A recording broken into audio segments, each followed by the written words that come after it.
An epic match is about to begin. Against the backdrop of history, an intense battle of wits. They're intellectuals in their own rights.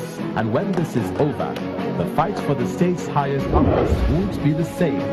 This is Channels Television Ondo State Governorship Debate 2016, supported by Enough is Enough and Policy and Legal Advocacy Center. And tonight, here is a great chance for voters to compare these candidates side by side. The stage is now set for an intense clash. If you thought it would be easy, then you haven't seen anything yet. Brace up, everyone.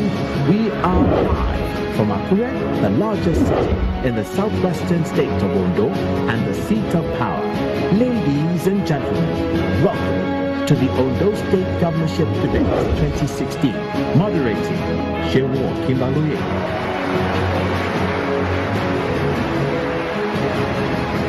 Hello everyone, good evening and welcome to the Ondo State Governorship Debate 2016 hosted by Channels Television and its partners Enough is Enough Nigeria and Policy and Legal Advocacy Center PLAC.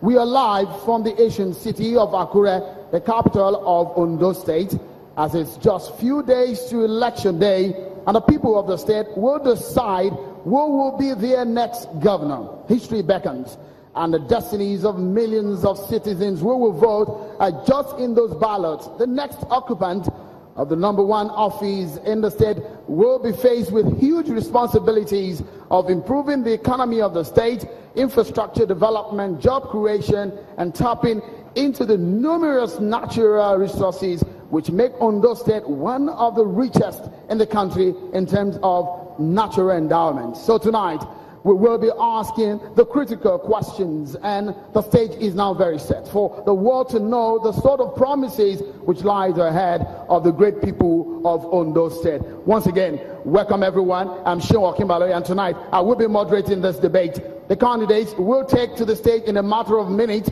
as we all anticipate what they will be telling us about their programs and manifestos. It will be an intense simulcast. Millions of viewers are watching across the globe. Some are listening live right now on radio. Channels Television is live on our numerous platforms, both locally and internationally. Numerous media organizations locally are hooked onto these live telecasts. We're live right now on our website. It is at channelstv.com, and on the go, it is m.channelstv.com. You can also go to Facebook on our Facebook page, and you can watch, comment, and participate in a community of online viewers on Facebook Live. On Twitter, yes, you can participate at Channels TV, and the hashtag is #OndoDecides. As we strive for engagement on democratic values and citizen participation in governance, we at Channels Television are collaborating with organizations who share our values. One of the reasons we are partnering in this debate with Enough is Enough and Policy and Legal Advocacy Center PLAC. Please welcome everyone on the stage, the Executive Director of Enough is Enough, Yemi Adamolekun.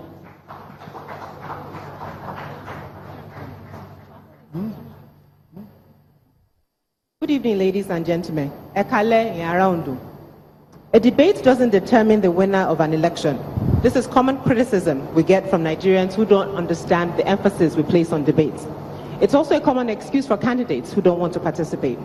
And this is not just about Nigeria, as we've seen in the recently concluded elections in the US. The winner of most of the debates wasn't the winner of the elections.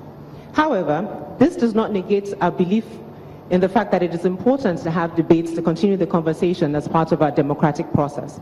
As citizens have the opportunity to listen to candidates discuss the issues that are important to them. Nigeria has had an interesting history with debates, with the first televised debate between MKO Abiola and Bashir Tofa. Most people thought MKO Abiola won that debate, and he went on to win the June 12 election.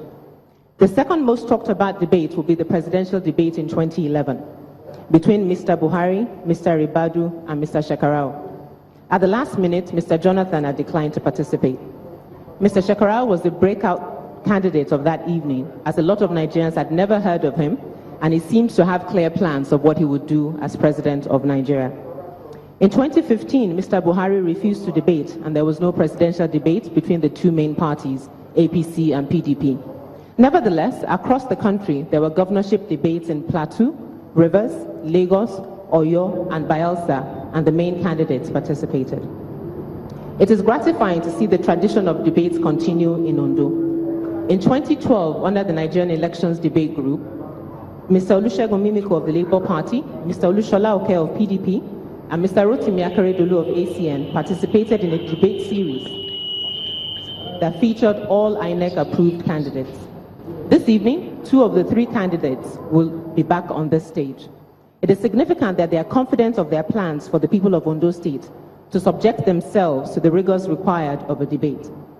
Most politicians enjoy rallies because the conversation is one-sided. They make claims and promises, and none of them can be immediately challenged. However, as an indigene of this state, I must say we have been very disappointed by the response of the state government to our request to use state assets to increase access to the debate. Neither channels, PLAC, nor EIE have a direct stake in who becomes the governor of Ondo State. Our indirect stake, as it is with all Nigerians, is that we want a state that works for its citizens. As such, we are not involved in the politics that have embroiled the political parties, especially PDP, which is still in court. INEC has stated that Mr. Ibrahim is the PDP candidate for the elections on Saturday, unless overturned by the Supreme Court this week. We cannot be held responsible for that decision. We can only abide by it. We were denied the use of the dome. In addition, OSRC and Orange FM declined airing the debate. These are state assets and not the personal property of any individual. Therefore, it shouldn't matter who or who isn't on the stage. Ondo people should have the opportunity to freely listen to the people offering their services as the next governor of the state. And there's a lesson here for all of us. As Ladipo Adamolekun stated, a polity that seeks judicial answers to political questions runs the risk of undermining the strength of its judiciary while simultaneously perpetuating the underdevelopment of its political process. Nevertheless, this promises to be an interesting conversation. I encourage people, especially those who have voters' cards, to listen to what is said and what is implied, and vote on Saturday for who you think will best serve you as governor of Ondo State. You have registered to vote. This provides an opportunity to select your candidate wisely. Vote on Saturday, November 26th, and protect your vote on election day by making sure that your vote is counted. And then protect it in the 4 years in between now and 2012, by holding the next governor of Ondo State accountable, i.e. register, select, vote, and protect your vote. Thank you very much.